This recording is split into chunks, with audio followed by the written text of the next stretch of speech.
ሰላም ጤና ይስጥልን ውድ አድማጭ ተመልካቾቻችን፣ ይህ ሳምንታዊ የመሃል ሚዲያ ትንታኔ ሰዓታችን ነው። ከትንታኔዎቹ ጋር ቢኒያም ከድር አብሬያችሁ የምቆይ ይሆናል። ኤርትራን ባግዳድ እናደርጋታለን። አሰብን ጨብጠን መዳረሻችን ቀይ ባህር ይሆናል። የጥንቷ ገናናዋ ዓለምን ታስተዳድር የነበረችውን የአባቶቻችንን ኢትዮጵያን መልሳለን። በናቅፋ ተራራ ላይ ብዙ ሺህ ኢትዮጵያውያን ስለ ምድራቸው ራሳቸውን ከፍለዋል። ዛሬ ግን በሴረኞችና ኢትዮጵያዊ ባልሆኑ ግን ሀገሪቱን ለመምራት እድል ባገኙ የናጡት ነካሾች አማካኝነት ኤርትራ ከናት ሀገሯ ኢትዮጵያ ተነጥላ ቤልዜቡሉ ሻቢያ እያስተዳደራት ይገኛል። ኢሳይያስ ልቡን የተራራ ያክል አግዝፎ ራሱን ከሰማያት ሰማያት በላይ ኮፍሶ ኢትዮጵያን እንጨብጣታለን እያለ እንደ ጎልያድ ባዶ ፉከራውን እያሰማ ይገኛል። ነገሩ አይጥ ለሞቷ የድመት አፍንጫን ታሸታለች አይነት ነገር ነው። እየወጣ ያለውን መረጃ ማናምኗል? ኤርትራ ከኢትዮጵያ ከተለያየች ጀምሮ አገሪቱን በብቸኝነት የመሩት ኢሳይያስ አፈወርቂ በገጠማቸው የስትሮክ በሽታ ለሁለተኛ ዙር ሕክምና ወደ ተባበሩት አረብ ኤሚሬቶች አቅንተው ነበረ። በኤርትራ ሰማይ ላይ ፀሐይ መውጣቷን ያቆመች ይመስላል። ሁሉም ነገር ጨለማ ውስጥ ወድቋል። የኤርትራው የውጭ ጉዳይ ሚኒስቴር መግለጫ ቢሰጡም ዲፕሎማቶች ግን በኤርትራ የሚገኘው ቢሮአቸውን እየዘጉ ቤተሰቦቻቸውን ይዘው ወደ ሀገራቸው እየተመለሱ ይገኛል። የመንግስት ኃላፊዎችም ቢሆን ሁሉንም ነገር በሚስጥር ይዘው መጪውን ቀን እየተጠባበቁ ይገኛሉ። የኤርትራም ጦር በከፍተኛ ጥንቃቄ የኃላፊዎቹን ትዕዛዝ እየተጠባበቀ ይገኛል። በዚህ ሁሉ ውዥንብር ውስጥ የምትገኘው አስመራ የማይቀር የሚመስለውን ጦርነት ከአዲስ አበባ ጋር ማድረጓ ከምስራቅ አፍሪካ አልፎ በመካከለኛው ምስራቅ የሚያስከትለውን ጂኦፖለቲካዊ ትርምስ መሃል ሚዲያችን ሰፊ ቅኝት የሚያደርግበት ይሆናል።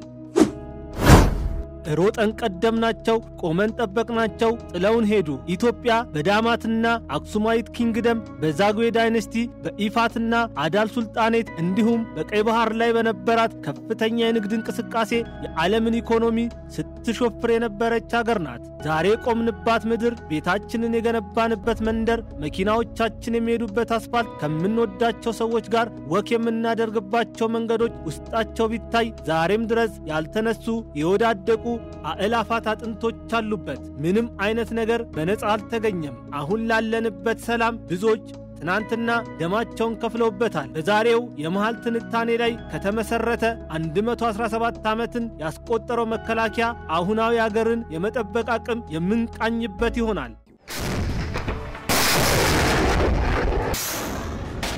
ካፍታ ቆይታ በኋላ ስንመለስ በመከላከያ ዙሪያና የማይቀር በሚመስለው የኢትዮ ኤርትራ ጦርነት ጉዳይ ላይ የሰራነውን ሰፊ ዘገባ ከመሃል ሳምንታዊ ትንታኔ የምታገኙ ይሆናል። ሚዲያችንን ሰብስክራይብ፣ ትንታኔዎቹን ደግሞ ላይክና ሼር በማድረግ የመሃል ሚዲያ ቤተሰብ ይሁኑ። ፈጣሪ ዓለምን ፈጠረ፣ ምድሪቱም ለመኖር ምቹ መሆኗን ተመለከተ። ነገር ግን ከፍጥረታቱ ለትንሽ ጊዜ ዘወር ቢል የውሸት አለቃ የሆነው ሳጥናኤል እኔ ነኝ የፈጠርኳቸው አለ። እሱን ያመኑት ከጎኑ ቆሙ። ሌሎቹ ግን የፈጠራቸውን እስኪያውቁ ድረስ ባሉበት ጸኑ። ከቆይታ በኋላ የወይኑ የእርሻ ባለቤት ተመለሰ። ከሳጥናኤል ጎን የቆሙ በእርሻው ባለቤት ፊት ከክብራቸው ወደቁ፣ ወደ ጥልቁም ተወረወሩ። ከዛ ጊዜ አንስቶ ዓለም እየተረበሸች ያለው በወደቁ መላእክታን ተንኮል ሆነ። ወያኔና ሻቢያም የወደቁት መላእክታን ልጆች ናቸውና በማሸበር የንጹሐንን ደም በማፍሰስ ለአባታቸው የደም ግብርን ያቀርባሉ።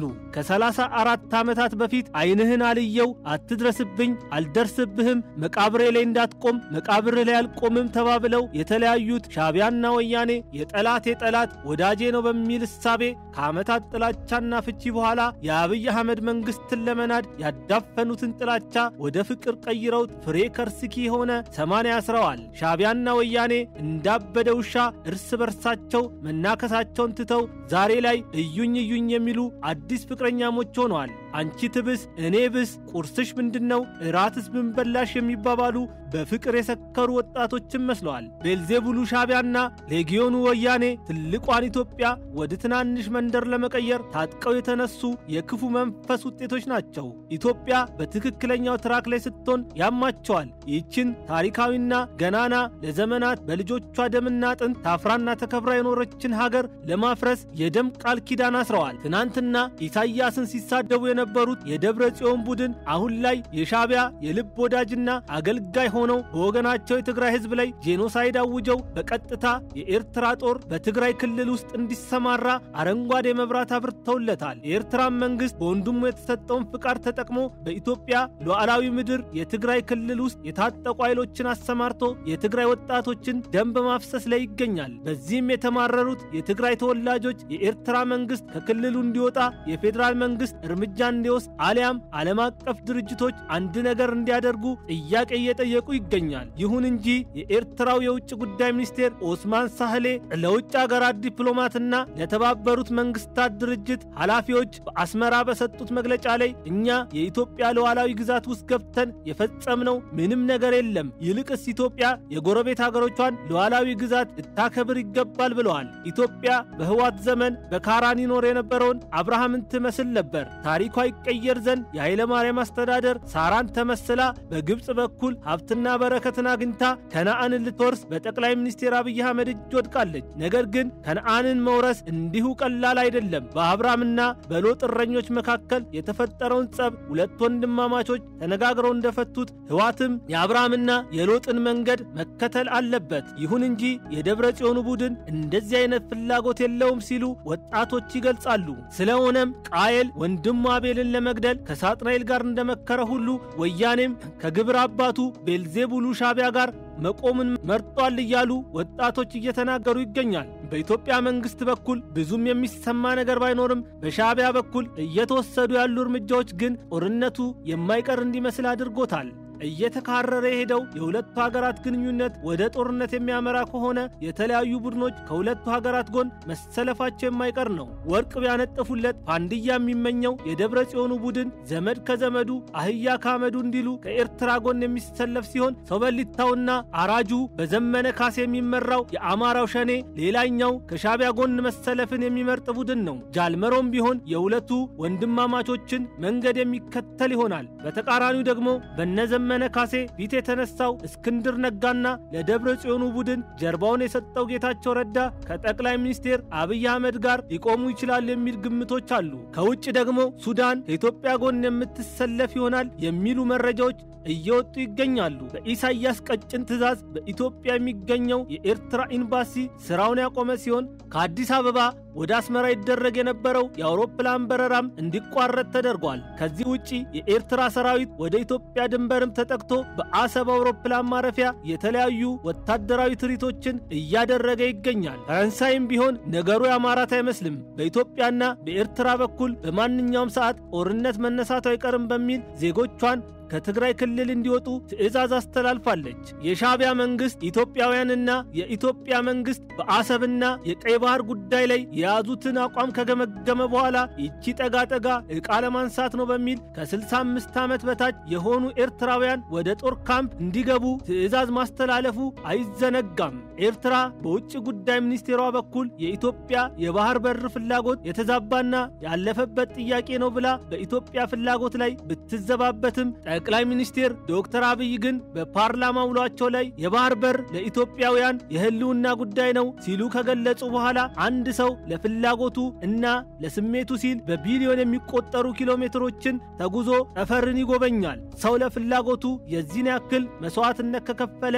እኛም ለህልውናችን ስንል ከኢትዮጵያ በ60 ኪሎ ሜትር ብቻ ወደምትርቀው አሰብ በእግራችንም ቢሆን ወክ ማድረግ አይከብደንም ሲሉ ጦርነቱ አይቀሬ መሆኑን ቅኔ ለሚገባቸው ሰምና ወርቅን ከንግግር ውስጥ ማውጣት ለሚችሉ አዋቂዎች የንግግሬን ህብረ ቃል ፈልጉ ሲሉ ሐሳባቸውን ገልጸዋል። ትናንትና ኢትዮጵያዊ ሆነው በውስጣቸው የባንዳነት ስሜት የተሰነቀረባቸው ስለ ኢትዮጵያዊነት ሲነሳ ደማቸው የሚፈላ ውስጣቸው የሚቃጠል የታላቅነትና የአሸናፊነት መንፈስ ምን እንደሆነ ያልገባቸው ሰዎች በእድልና በአጋጣሚ ሀገሪቱ እጃቸው ላይ ብትወድቅ ምድሪቱን ሸንሽነው ለአባታቸው ቤልዜቡል ሻዕቢያ መርቀው የሰጡ ቢሆንም ይሄኛው ትውልድ ግን የአባቶቹን አደራ የእናትና አባቱ ደምና አጥንት አላስቀምጥ ቢለው ኤርትራን ለማስመለስ ቆርጦ ተነስቷል። ፕሮፌሰር መራራ ጉዲና የመንግስት ተቃዋሚ ቢሆኑም ከዲደብሊው ጋር በነበራቸው ቆይታ ላይ የባህር በር ብናገኝ አንጠላም ያሉ ሲሆን ሌላኛው የመንግስት ተቃዋሚ የሆኑት አቶ ልደቱ አያሌው በባህር በር ጉዳይ ላይ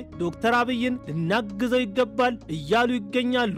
በዚህ ሁሉ ውጥረትና የቃላት ምልልስ ውስጥ የሚገኙት ሁለቱ ሀገራት ከባድመው ጦርነት በኋላ በድጋሜ ጦርነት የማድረጋቸው እድል ሰፊ ነው ሲል ፍራንስ 24 ዘግቧል። በመጀመሪያው ዙር ጦርነት ላይ ኢትዮጵያ የኤርትራን ድንበር አቋርጣ ወደ አስመራ ጉዞ ጀምራ የነበረ ቢሆንም በወቅቱ መሪ የነበሩት ጠቅላይ ሚኒስትር መለስ ዜናዊ በሰጡት ትዕዛዝ የኢትዮጵያ መከላከያ ሰራዊት ከአስመራ ከተማ እንዲመለስ ተደርጓል። አሁን ግን ኤርትራን ባግዳድ እናደርጋታለን፣ አሰብን ጨብጠን መዳረሻችን ቀይ ባህር ይሆናል፣ የጥንቷ ገናናዋ ዓለምን ታስተዳድር የነበረችውን የአባቶቻችንን ኢትዮጵያን እንመልሳለን። በናቅፋ ተራራ ላይ ብዙ ሺህ ኢትዮጵያውያን ስለ ምድራቸው ራሳቸውን ከፍለዋል። ዛሬ ግን በሴረኞችና ኢትዮጵያዊ ባልሆኑ ግን አገሪቱን ለመምራት እድል ባገኙ የናጡት ነካሾች አማካኝነት ኤርትራ እናት ሀገሯ ኢትዮጵያ ተነጥላ ቤልዜቡሉ ሻቢያ እያስተዳደራት ይገኛል። ኢሳያስ ልቡን የተራራ ያክል አግዝፎ ራሱን ከሰማያት ሰማያት በላይ ኮፍሶ ኢትዮጵያን እንጨብጣታለን እያለ እንደ ጎልያድ ባዶ ፉከራውን እያሰማ ይገኛል። ነገሩ አይጥ ለሞቷ የድመትን አፍንጫ ታሸታለች አይነት ነገር ነው። ጦርነት ባይደገፍም ይህ ግን ለኢትዮጵያውያን ቅዱስ ጦርነት ነው። ምክንያቱም ወደ ጥንቷ ዓለም ሁሉ ወደሚፈራት ገናና ወደ ነበረችበት ፍኖት የሚመልሳት ስለሆነ። ኤርትራ ምጽዋንና አሰብን ይዛ መዳረሻዋ ቀይ ባህር ሆኖ ምን ተጠቀመችበት? ነገሩ በእጅ ያዙት ወርቅ ሆኖባታል። ስለዚህ ማደግና መበልጸግን ወደምትፈልገው ምድሪቱን ደሟን ጠፋ አድርጋ አጥንቶቿን ከስክሳ ወደ ሰራቻት ኢትዮጵያ መመለስ አለባት። ከ28 ዓመታት በፊት ለባድመ ነበር የተዋጋ ነው። ዛሬ ግን ኤርትራን ጨብጠን መዳረሻችንን ቀይ ባህር ለማድረግ ነው የምንዋጋው። ጎልያድ ለሞቱ እስራኤላውያን ላይ ሲፎክርና ሲሸልል እንደቆየው ሁሉ ኤርትራም የጎልያድን መንገድ መርጣለች። ዝምታን የመረጠችው ኢትዮጵያ ድንገት እንደ እረኛው ዳዊት ከበጎቿ ጥበቃ ተነስታ በምታስወነጭፈው ጠጠር ኤርትራ ወደ እናት ምድሯ ኢትዮጵያ የምትመለስ ይሆናል። ይህ ጦርነት የሚጀመር ከሆነ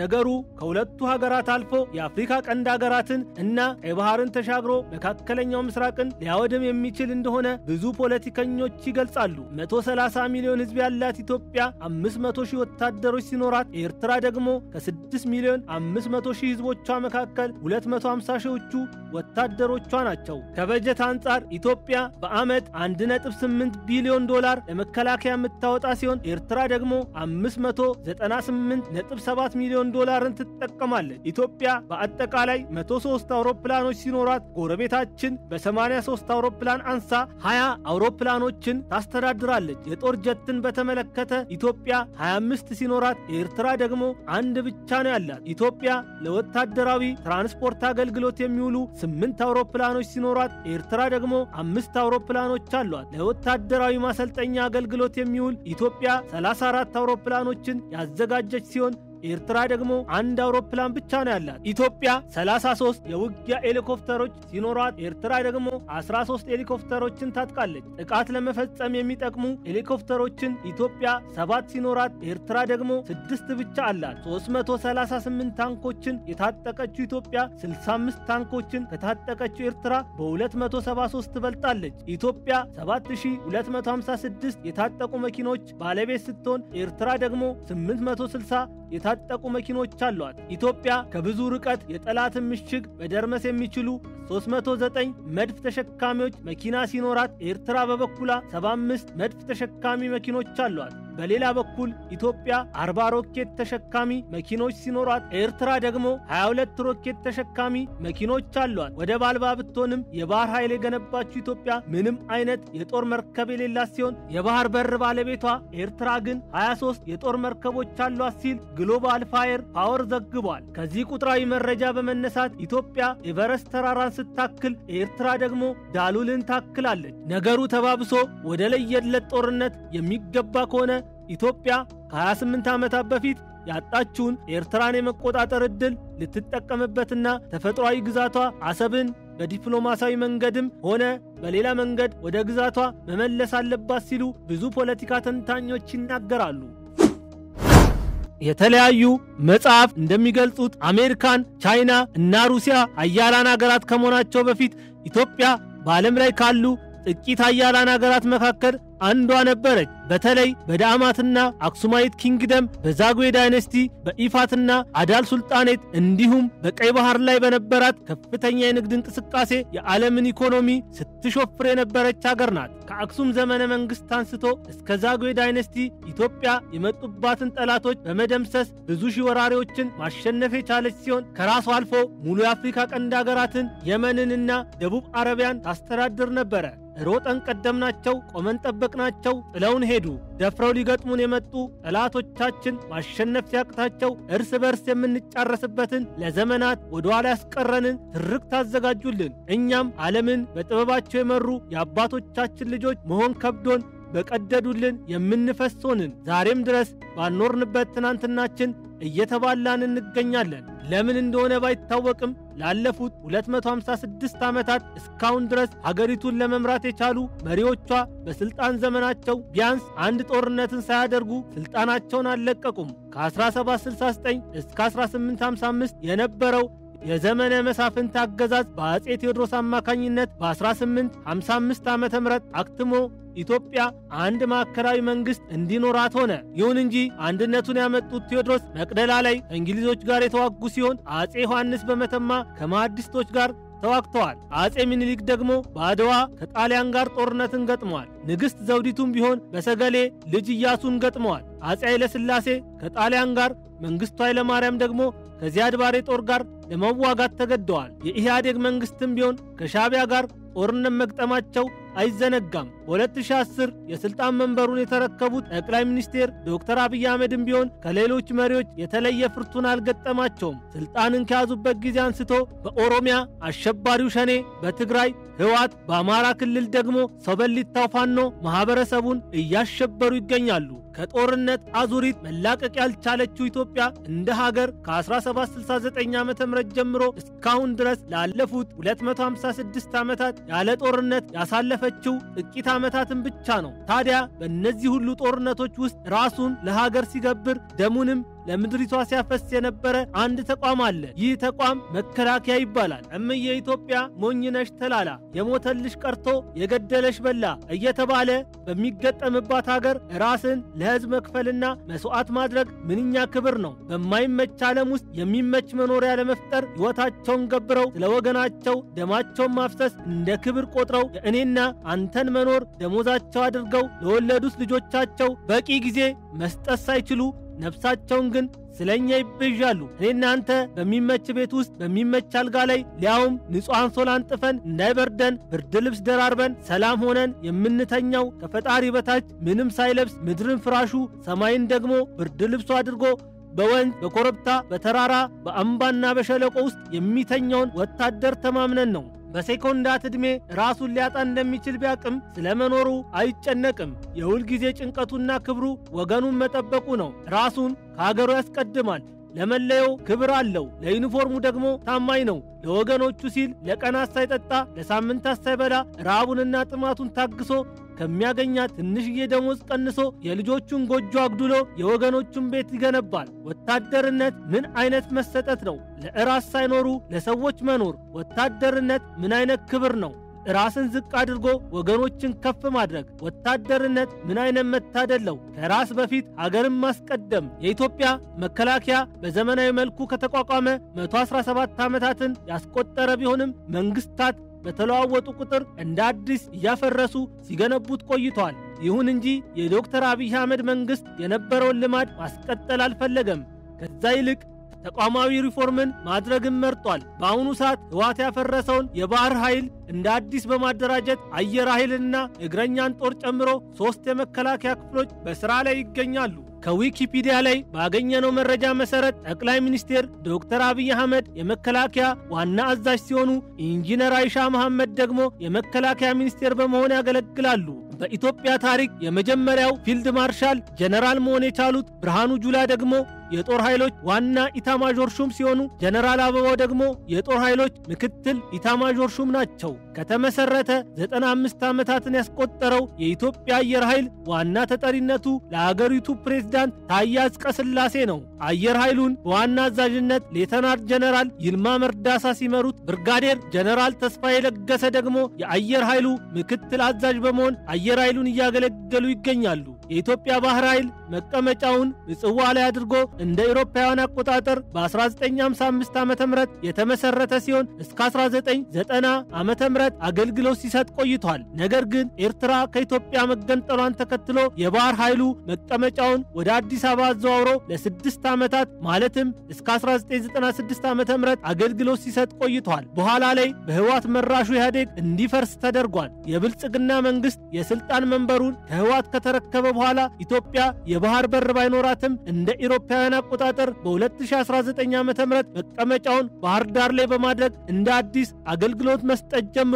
በአሁኑ ሰዓት የኢትዮጵያ ባህር ኃይል ዋና አዛዥ ሬር አድሚራል ክንዱ ግዛው ሲሆኑ የእሳቸው ምክትል በመሆን ባህር ኃይሉን የሚያገለግሉት ሬር አድሚራል ናስር አባዲጋ ናቸው። የኢትዮጵያ መከላከያ ኃይል ራሱን በበጀት ለመቻል በሀገር ውስጥ በመከላከያ ስር የሚተዳደሩ የኢንዱስትሪ ሴክተሮችን የሚጠቀም ሲሆን ከውጭ ደግሞ የቻይና፣ የሩሲያ፣ የቱርክ፣ የኢራን፣ የህንድ፣ የእስራኤል፣ የደቡብ አፍሪካ እንዲሁም የተባበሩት አረብ ኤሚሬቶችን የተለያዩ ድጋፎች የሚጠቀም ይሆናል። መከላከያ በአለት ላይ ቤቱን የሰራውን ብልህ ሰው ይመስላል። እንኳን በአሸዋ ላይ ቤታቸውን ለገነቡት የሽብር ቡድኖች ይቅርና ሚሳኤል ደቅነው ለሚመጡ የውጭ ጠላቶች እጅ የማይሰጥበትን አቅም የፈጠረ ሲሆን በአሁኑ ሰዓት በአፍሪካ አንደኛ ሊያደርገው በሚችለው ቁመና ላይ ይገኛል። በመከላከያ ለውጥ የተገረሙት ፈረንሳይ፣ ሩሲያ፣ ኬንያ፣ ሩዋንዳና ህንድ አብረን እንስራ የሚል ጥያቄ ማቅረባቸውን የመከላከያ ሚኒስቴሯ ኢንጂነር አይሻ መሐመድ ይናገራሉ። ኢትዮጵያ በአሁኑ ሰዓት ከራሷ አልፎ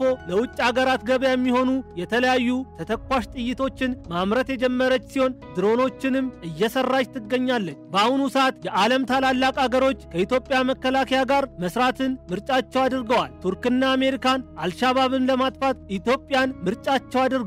መከላከያ ከግንባር ውሎ በተጨማሪ በስፖርቱ፣ በጤናው፣ በትምህርቱ፣ በቤት ግንባታው፣ በግብርናውና በኢንዱስትሪው መስክ ከሌሎች ሴክተር መስሪያ ቤቶች ይልቅ እጅግ በጣም ውጤታማ የሆነ ተቋም ነው። በተለይ በስፖርቱ ዘርፍ አትሌቲክስንና እግር ኳስን ጨምሮ በሁሉም የስፖርት አይነቶች ላይ የሚንቀሳቀስ ክለብ ነው። መቻል በኢትዮጵያውያን አቆጣጠር መሰረት በ1938 ዓ.ም ስፖርቱን በሚወዱ ጠንካራ የጦሩ አባላት የተመሰረተ ሲሆን ላለፉት በርካታ ዓመታት በሁለቱም ጾታ በጣም ውጤታማ የሆኑ እግር ኳስ ተጫዋቾችን ለኢትዮጵያ ብሔራዊ ቡድን ማበርከት ችሏል። በአትሌቲክሱም ቢሆን ሻምበል አበበ ቢቂላና ደራርቱ ቱሉን ጨምሮ ሌሎች የሀገራችንን ባንዲራ ዓለም አቀፍ ደረጃ ማውለብለብ የቻሉ ድንቅ አትሌቶችን ማፍራት የቻለ አንጋፋና ገናና ክለብ ነው። በእያንዳንዳችን ሕይወት ውስጥ ከፍለን የማንጨርሰው የብዙ ሺህ ሰዎች የነፍስ ዋጋ መኖሩን መዘንጋት የለብንም። ዓለማዊ ክብርና ሞገስ በሞታቸው ሕይወትን ለሚሰጡን ወታደሮቻችን ይሁን።